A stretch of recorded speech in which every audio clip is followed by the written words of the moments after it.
Hello, everybody. Welcome back. This is Mohammed again.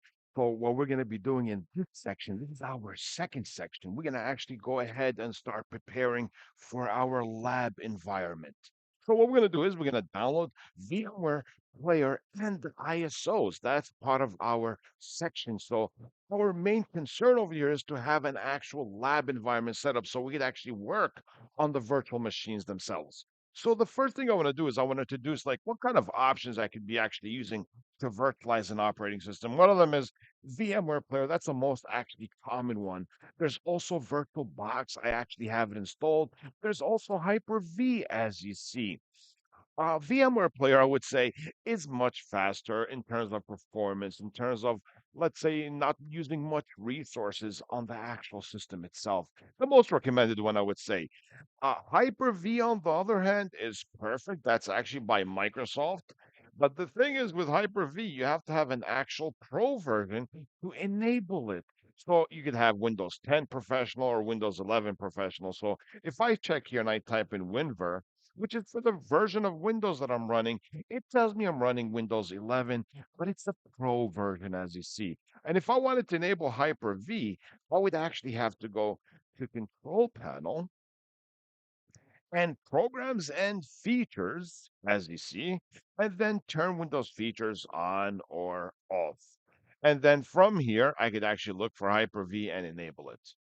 On the other hand, what we're going to be working with is the actual VMware player. Before I even do that, there's an actual requirement that needs to be done. So if I check under my task manager, I could see the performance, right?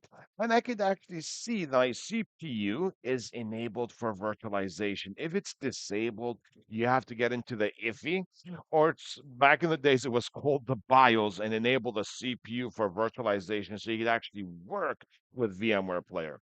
Look how much RAM I have. I actually have 64 gigs of RAM. If you have 16 gigs, that should still be fine. The more, the better, I would say. So let me close this out. So I'm going to get online. What I'm using over here to browse, I actually have the Brave browser. I also have Chrome, I have Firefox, I have the Edge. So there's different browsers that I actually have here. What I'm going to do is I'm going to go to my best friend, which is Google, and just type in download VMware Player. And I'm going to click on it. It should be the first link. And there we go. So this is actually perfect for Windows and Linux. How about if you're running Apple, like a Mac system? Well, the same thing. I would type in here VMware Player download, and I would say for what? For Mac. And it's called the Fusion, by the way. And here it is. This is for Mac. And that's what I would download. VirtualBox, on the other hand, is another option, which is by Oracle. I could say Virtual Box download. And once I click on the link, it's the same one for Windows, Mac, or Linux distributions. What I'm going to do is I'm going to go to the first tab and do it for Windows. I'm going to save it on my desktop. It should not take long, uh, depending on the speed of your internet. So let's give it a few more seconds and I should be able to launch the installation. And after this, I'm going to be preparing to install the ISOs, right? Well, first we have to download them and we'll see where we can actually get those.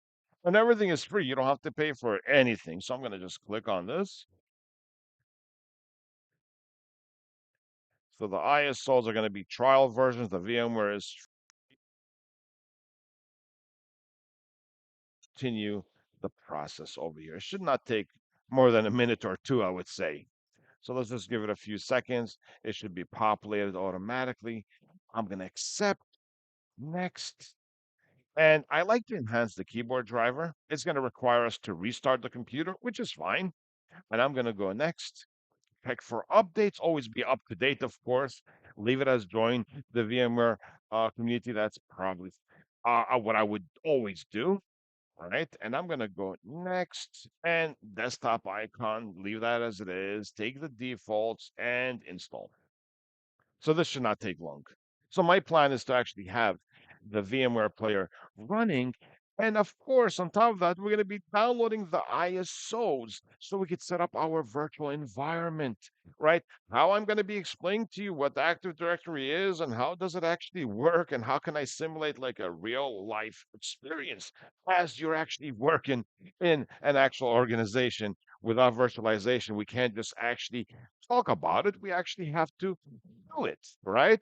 That's the perfect about virtualization, which means it will not affect your physical computer, which is another name for that is actually called your host machine.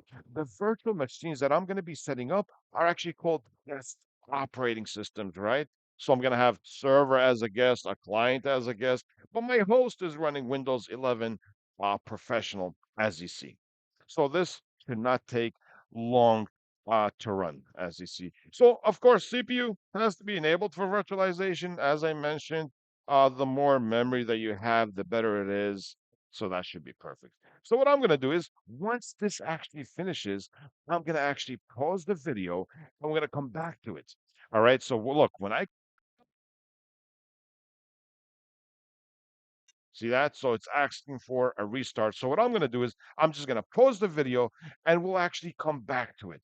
All right. So that's what we're going to be actually doing. We'll come back to this. So we'll see you guys in a few moments.